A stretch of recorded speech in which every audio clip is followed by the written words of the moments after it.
Roadhouse press conference. It's our first game week of the season. We've got a busy week on campus this week. We've got 6 volleyball matches, 2 soccer games, and our first home football game of the season.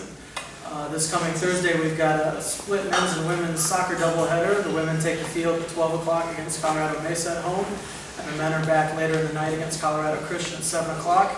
Meanwhile, volleyball kicks off their Dr. Steve Isenina Invitational presented by the MCM Elegante at 6 p.m. against the University of the Southwest. We've got a busy day in the gym Friday with 4 volleyball matches. We are playing Westminster at 1 o'clock and Texas A&M International at 6 p.m.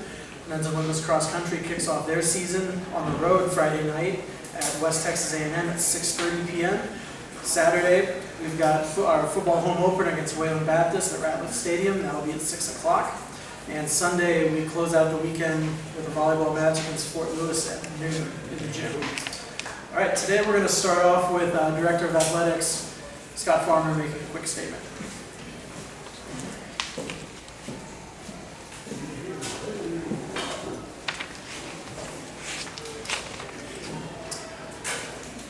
I would be remiss in my duties if I didn't get up here today and thank a couple groups. First, law enforcement. The first responders on Saturday were simply outstanding. How they reacted to the situation, how they reacted to the information that was coming in, and how they finally handled the crisis was incredible. The number of lives saved by their actions, simply incredible. I thank you now, first responders, and at a later date, this department will more appropriately recognize your heroism. I'd also like to thank the coaches, our staff, and our student athletes. Unlike most areas of this campus, it was kind of a normal day for athletics on Saturday. We were open for business, so to speak. The baseball team was on their field. The volleyball team was in the gym, just finishing up a scrimmage. Some of our staff members were in the office preparing for this Saturday's football game, and the football team was preparing for a scrimmage later that evening at Ratliff. Some of the players were in the locker room, some of the players were in the training room when the text came in, active shooter, shelter in place. At a departmental meeting just last spring, we actually discussed how to react in an active shooter situation. I'm proud to report that the coaches, the staff, and the student athletes did exactly what we talked about. Everybody stayed calm, everybody proceeded to areas out of sight, and prepared for the worst. I think everybody knew this was not a drill. As part of our standard operating procedure, each coach then was charged with directly communicating with every single one of his or her student athletes. Right now we have over 400 student athletes, and we needed to know that all of them were safe. Before the lockdown was actually lifted, we were told that every single student athlete was safe, and that meant a lot to all of us. So I tip my hat to the entire department, I tip my hat to the first responders, and I pray that we never have to go through a situation like this again. Thank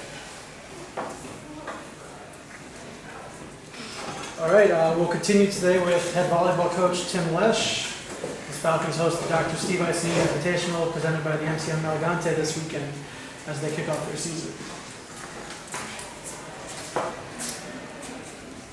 Good afternoon. I'm excited to tell you a little bit about our volleyball tournament this weekend. It's the Dr. Isenina Invitational. He started the volleyball program 25 years ago and is still a supporter, still a professor here. And without his work to start the program and build it up from an NAIA program to Division II, we wouldn't be here talking about this today. So we're excited to have a home match, a few home matches, and want to invite everybody from the community out. It's free. We'll be playing Thursday, a couple times Friday, and another match on Sunday. So hopefully people can come out and enjoy our volleyball team, and we look forward to some good competition. We have Westminster from Utah coming, University of Southwest from New Mexico, and Texas A&M International from here in Texas as well. We'll start that on Thursday evening at 6 and pretty much go all weekend. Coach, how excited are you and the team to start off your season here at home with the tournament? The players are thrilled. Last year we traveled 9 hours for our first matches, and that's a long road trip. We're also a good home team, so they're excited to have a good crowd and play on our home court, and looking to get started with a few wins, hopefully. As a whole, obviously with the leadership going on with the top half of the roster, what have you seen out of them as the season creeps closer? I know we spoke about it a few weeks ago, but as the season creeps closer, what have you seen even more from their leadership? Our returning players as a group have been great mentors for our new players. We have 8 new faces that are earning playing time and going to help our team out, but we wouldn't be at this great point without our returning players, helping them with where to go, what to do, what not to do. And in just 2 weeks, we've made a lot of progress as a team, and we're gelling and improving. And they're a big part of it, our juniors, seniors, and even some of the freshmen that we had last year that are now sophomores have been great leaders for us too. Thank you, and hope to see you at our games this weekend. Thanks, Thank you, Coach. sir. Thank you. Next up is senior left tackle Hunter Bowers.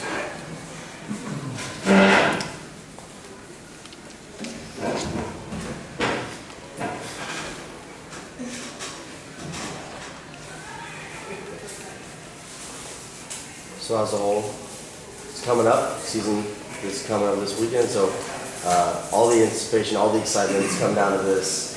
What's going through your mind? It's a lot of us are seniors. It's our 4th season, so we really are excited to get going, lead this new team. There's a bunch of new faces in the locker room. We got new faces in the coaching staff, so there's a bunch of guys hungry to learn. Every morning we wake up to practice and we're just ready to go out there and get the job done and keep rolling, roll downhill to the next week. How big is it for y'all to start the season off at home? I think it's huge. Home opener. It's great to get fans out there, and that helps us out a lot to see the community backing us, and we really want to go out there and put on a show. What are some goals you have for yourself this season? I really just want to lead the offensive line as a senior. I struggle with being vocal, but this year I really want to step up and lead that group and get tempo going and rush for as many yards as we possibly can all season long. And we want to win as many games as possible, get a ring on our finger, and that's really I think everybody on the team's goal. You mentioned all the new faces. As a senior yourself, how have you seen that come together? Man, there's a whole bunch of new faces, and I see a whole bunch of talent in this young group, and it makes me excited because I want to come back one day and see those guys as seniors and see them leading a group into a conference championship, national championship, whatever it may be. And going through the situation that happened this weekend, what were your feelings as was the team in the locker room when everything was happening? What were you guys talking about? It was really sudden. I think a lot of us were getting our mind ready for the scrimmage. So no one really knew what to think.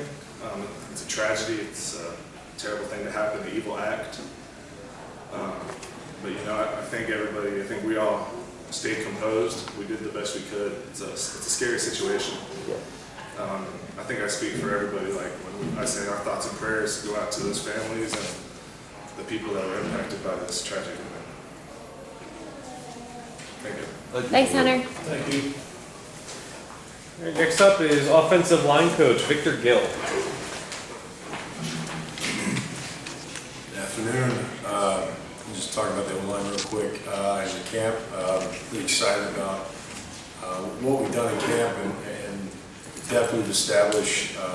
They've done a really good job of picking up new schemes and things like that really well, establishing a lot of leaders like Hunter and some of those guys. I think they're really excited to hit somebody that's not a Falcon. Questions?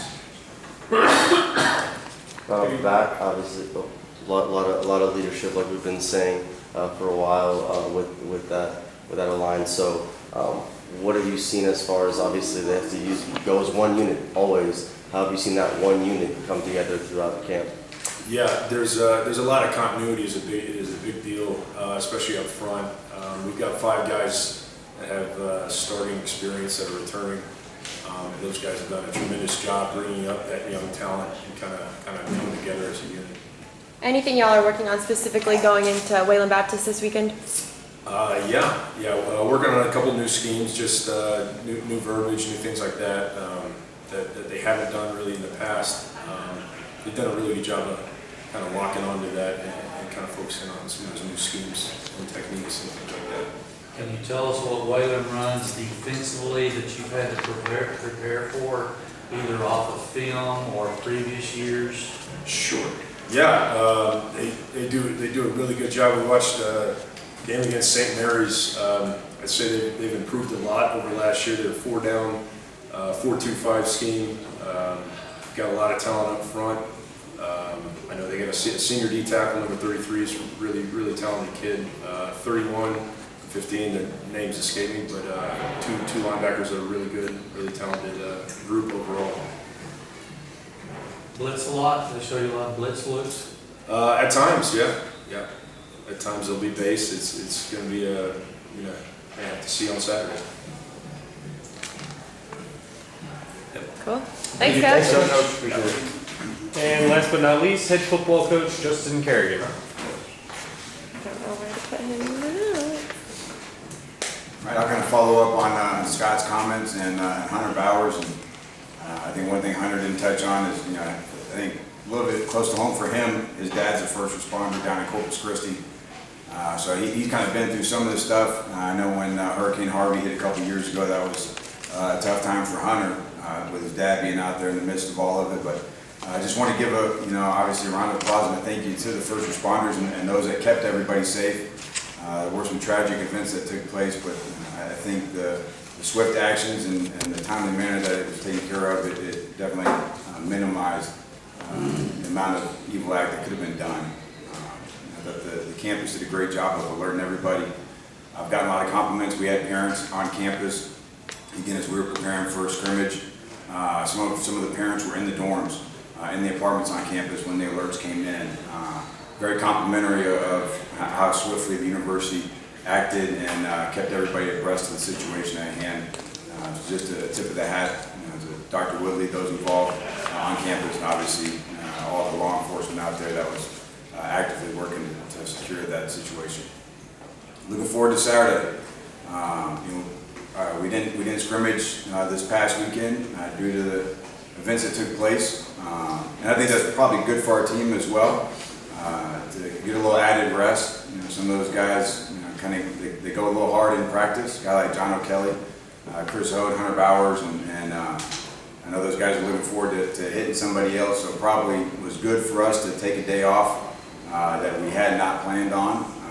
But looking forward to getting back at her tomorrow morning and again trying to focus in on Wayland Baptist. Can you give us a little scouting report on Wayland as far as their skill people offensively? Yeah, they got some good talent, some good speed. I'm really impressed with their quarterback. He does a tremendous job of getting the ball to open guy with incredible touch and accuracy. I don't know what his final numbers were Saturday, but he was, I think, upwards over 70% completion percentage. And they got some good athletes, but that quarterback he's a good one. So anything you guys are working on specifically to be successful then this weekend? I think very cliche-ish, but the most important thing is that we don't defeat ourselves. Game 1 for us, obviously, so we want it to be as clean as possible. We don't have that first game under our belt to clean up a lot of the simple mistakes, so a lot of focus has got to go into this week in preparation. Saturday's scrimmage was to try to work out some of the kinks, substitutions and special teams, and make sure that we have clock management out of the way and we know how to operate. And we didn't have that opportunity. So this week's going to be really important just with focus of our players and understanding the situational part of the game that we didn't get a chance to focus on. And I think that's going to be a big key Saturday, is limiting those kind of mental mistakes that shouldn't take place, but again, game 1 for us. So everybody pretty healthy? For the most part, yeah. got a couple guys that on the injury report, but nothing season ending as of right now. So. Well, you spoke mentally about everything, and we mentioned a couple weeks ago about how prepared the team is overall, and you said there was a few more steps to go. So how much closer do you feel the team is right now? I think we're really close. I think we're ready to take the field Saturday. Again, I don't expect us to be fault-free in the game. I think there's going to be some mistakes made. The key for us is overcoming those mistakes, playing the next play, learning from them whenever we get to film time on Sunday, and make sure that as we get to week 2, we continue to improve. But as long as they play fast, and that's been the one thing that our guys have done throughout camp, is they play fast through mistakes and move on to the next one. They've done a great job of that. I don't expect anything different Saturday. Cool. Bet you're just ready to get it going, aren't you? Absolutely, more than ready. Much like the players, ready to prepare for somebody else. To focus on a different opponent and scheme up a different opponent, and introduce different things to our team as we start to expand on playbook and things like that. As we get ready to kind of narrow it down, take some stuff out of the playbook that we've been doing for a couple weeks, introduce some new wrinkles for an opponent, and then what we're going to see. We look forward to that. We're going to see a lot faster offense, right? If we're talking 40 times, yes. If we're talking operational time, we'll see. Well, I mean, snapping within like 15 seconds or whatever. Keep the ball moving. It's not really our goal. We want to be somewhat up-tempo, but we don't have a point on the play clock that we got snapping in under this time or anything like that. At the end of the day, we want to make sure that we're consistent in what we're doing. We're mindful in communication, things that need to happen before the ball snap. And then at that, as fast as we're going, is how fast we're going. But we got to make sure that we got all the T's crossed and the I's dotted before we say set up. All right. Thank you guys. Appreciate it.